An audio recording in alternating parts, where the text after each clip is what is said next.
tying an Ascending Midge Pupa. Now the hook that I'm using to tie it, it's fully mill, and this is a super grub in size 12.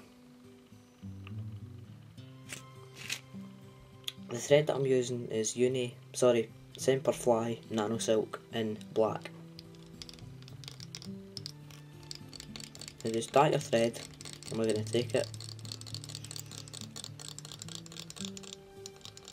just down to around here. Never really sure what measure to say when we're on grub hooks or anything like that. Now for the breathers at the back, some white marabou. Just get a plume, and you're looking for, you want to go for these bits up here. They're quite, you can see they're really thin, not as wispy and as fluffy as the bottom down here. So I mean, you only need, as I've said, a wisp. Now once I've got it, some really wispy bits down here, and the other quite thick bits, what I do is just break them off, and then you can just twist the ends. It gives you like a wee sort of parachute if you want. It's on the side. Tie that down, run your thread up.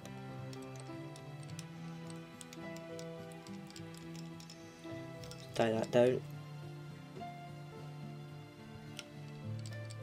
And then come back down. Let's take it down quickly. I'm going to tie it in the rib, which in this fly is a length of red holographic. This is the UTC. It's a medium red. I'll just find where this is the end part.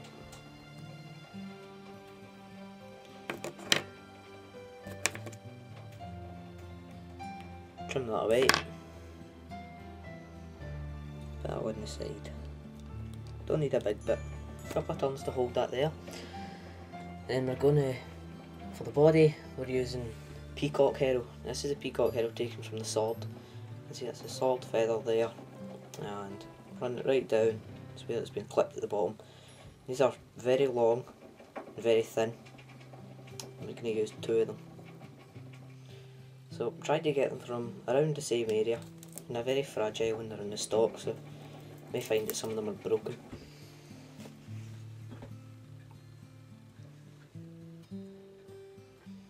Now just take them up, tie them in by the tip, and you'll notice the tip, sometimes it's much like the sword.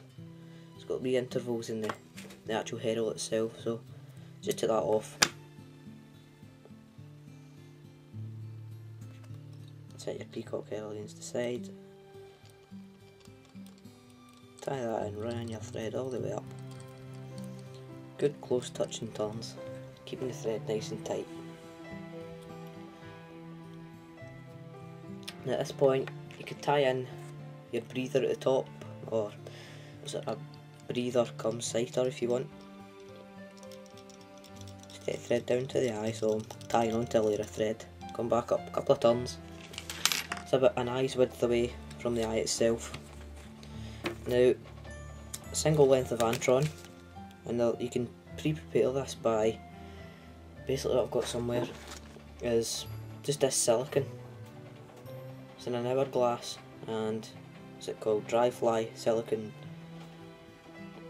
And all you do is simply just take a length, put it in the top, turn the bottle upside down, fills at the top, and then when you take it back you let it dry, and it's completely 100% waterproof. So that's how I treat these. This one's untreated though, straight off the hank as you would say. Now tie that in, a couple of turns, then come in with your scissors, lie your scissors at an angle and trim. Tie that down, you'll see that produces a slight taper. Now what I'm going to do is just take the thread up, and about half an eye's width away, just come in, pull it back, come into the front, good couple of wraps in the front, and then just come round, 2 wraps, that just secures that in place, stops it from splitting at the base. Now just ensure that's tied down, and take your thread down just before or just after the point. Now with the peacock herring, you notice at the bottom you get the wee bit of skin. Just trim that away, because what we're going to be doing is just lightly twisting these together.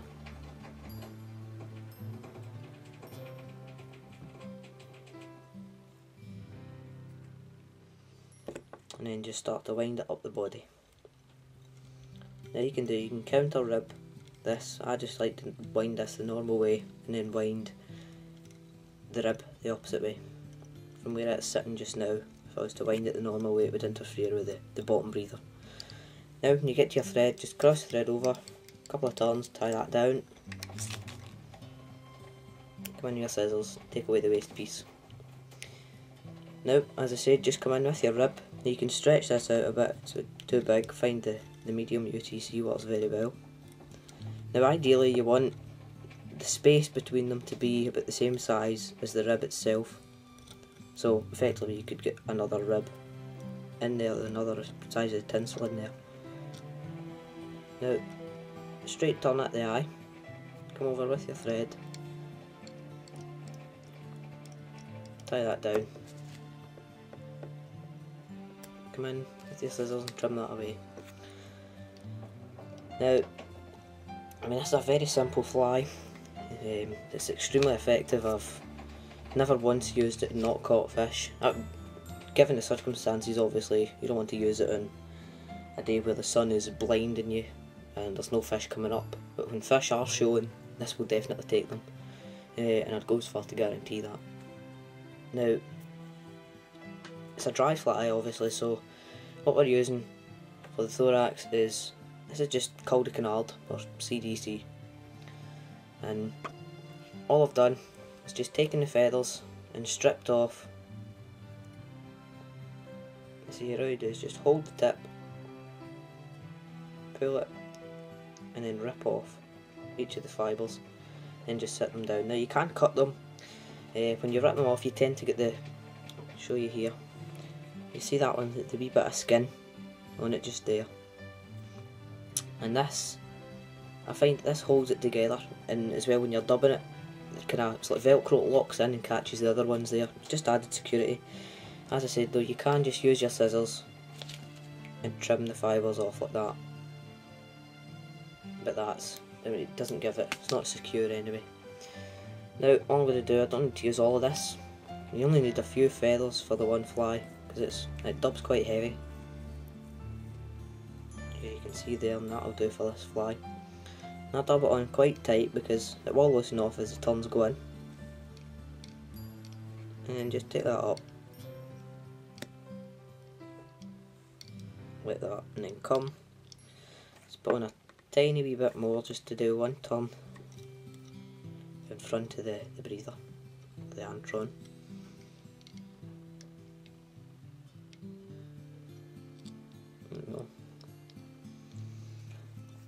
Now we're going to use, and as I said, this acts as a top breather and as well as the sighter. Now basically you could finish the fly at that, but what I'm going to do is just to imitate the wing case, or the premature wing case anyway. When the midge is hatching, you'll see, and there's brilliant videos on YouTube of Chironomids hatching, as well as caddis and the bibio, or the hawthorn fly. I'll put a link to those videos. I believe it's a French guy that does it, and really his videos are superb, excellent to the fly tire, and it shows very well, and you can really see the wings are basically that colour, they're a bright orange. Now this will imitate that, and it's just as the midge is hatching, it pumps blood through its wings. And this is basically just to represent that sudden flush of colour as the blood goes through the wings. And all I've done is just sat that against the side, on my side. I'm going to sit this one against. You don't need to worry at this point about the length, because we can trim them. Just take your time, make sure you get it sitting okay. I want it to be angled down a wee bit, so all I'm going to do is just twist that.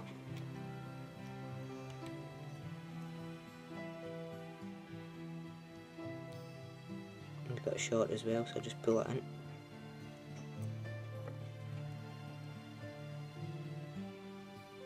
Just fold back the waste piece, come in with your thread. Good tight locks. Now just forget everything else just now. Come straight in with your whip finish.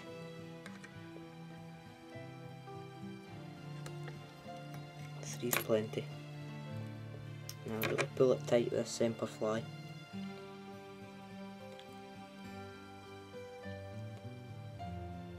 Trim away the waste piece, watch you don't catch any of the biots. Now come in,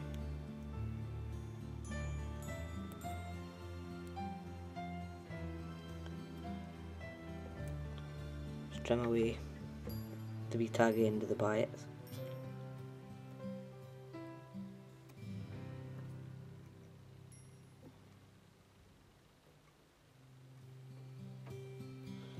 Tidy up if you can there, there will be a wee bit of skin left.